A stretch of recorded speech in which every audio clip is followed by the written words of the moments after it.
Avoid these 7 Ds of poor communication. This is Tracey Ferrant from Smart Communication Craft. So in communication, many of us have been told of the C's to be included when we're doing our communication, to be clear, concise, complete, correct, courteous, and also well crafted, which I've added that last one. But just as it is important to know what to do, it's important to know what not to do. So I've come up with these 7 Ds of poor communication to avoid. Why should you avoid these 7 Ds? One, to make connections. Connections are important in all relationships, personally and professionally, to make the right connections and to navigate situations. So that's one important point why we need to avoid these 7 Ds. Two, to avoid making mistakes or to lessen mistakes. Mistakes are sometimes inevitable, but they can be so to the point where we disconnect or it takes away from what we are saying or doing. So it's important to avoid those mistakes. Three, to achieve goals. Every interaction has a goal, whether it is to explain, to complete something, to unify. There are many, many goals we can have when we communicate.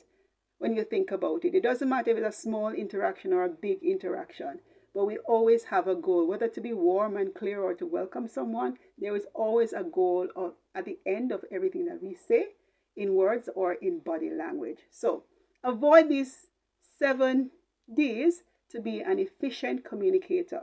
One, don't be deficient. So make sure that you're infusing the correct facts and examples and stories and emotions. Because, for example, it may sound simple, but you don't want to be smiling when someone is speaking about something that's serious. Or you don't want to be putting in the wrong body language when it is something of importance.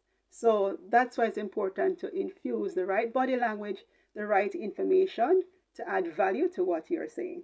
Two, don't be disoriented. So make sure what you're saying is not very random and scattered. Make sure that there's some sense of flow. Three, don't be disorganized. Disorganized is a little bit different from disoriented, as you can imagine. You can be organized and disoriented, where you're putting the points at the different places. So you have an introduction, you have a body, you have a conclusion, but the points and the information are scattered. They're disoriented.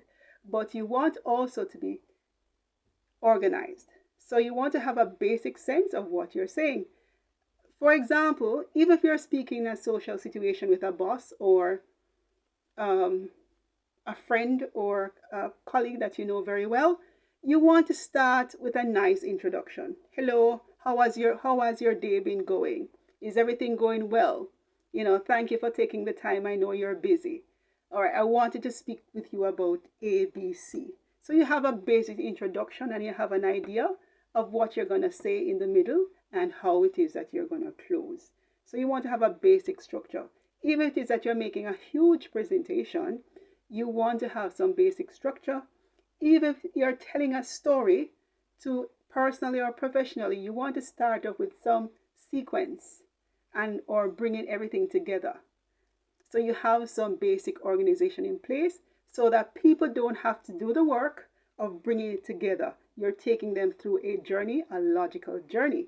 And that's one of the hallmarks of a great communicator, being able to communicate so clearly and efficiently that people don't have to do the work to understand what you're saying. 4, don't be a drag. So don't go on and on and on. Make your point, make it clear, and make it relevant, make it concise, and then move on to the next point. So on that note, don't be disconnected. So there are 2 ways that we can be disconnected. We can be disconnected from people. We can be disconnected in terms of the information that we are presenting to them. It's not relevant. And you can think of different situations where someone has said something, but it's not connected to the situation. It's not connected to the context. Or maybe someone is presenting at work, but the information maybe it's great, it sounds good, but it's not connected to what exactly you're trying to achieve at the end of the day. They're trying to sound fancy and not forgetting what is the main goal and sticking to that. So it's important to make sure that we are connecting the right information. Also to be connected to the right people. So if you're speaking to someone, you're bringing a proposal, for example, you want to make sure that you're presenting the proposal to the right person, the key person who will be of interest or who will be interested. So you want to make sure that always that you're talking to the right person, the right people. So be connected and to find your interest and their interest and to make the connection. The next D is don't be dull. So many of us, we don't have the massive personality, and that's okay. You know, some people are naturally great, fantastic speakers. Other of us have to put in the work. And there's a market for people like us. Certainly, I'm sure there are maybe at least a billion people, maybe more, who don't have that huge personality. So there's a market for diversity in terms of the way we communicate. So never discount yourself in terms of communication style. So don't be dull. Find a way to make it short, sweet, efficient, and to the point. Number 7, don't be dumb. I don't like this word, but it's the only D I could find to capture my point. But get the essence of what I'm saying and don't focus on the word. So don't be dumb instead of don't be off track. Don't lose people. So make your point. Have you ever been in a situation where someone has said something but it's not connecting? It just doesn't make sense. So you want to make sure that you're capturing the essence of why you are there, why everybody is there, personally or professionally, or in a social situation. And you want to capture the essence, the mood, the atmosphere, the goal, and to add value so that people can have a takeaway. So if it's a party, you want to make a positive impression. So the content of what you're speaking, you're connecting to people in the right way. Or if it's a presentation in a work situation, you want to make sure that you're hitting the point, you're capturing the essence of what it is that you're working on and the goals of the team and the institution. So make your point, make it count, capture the essence of why you're there, add the value, say it and say it very clearly, infuse the right information, don't be deficient, and don't make it dull. So that's it, the 7 D's of poor communication to avoid. 1, don't be deficient.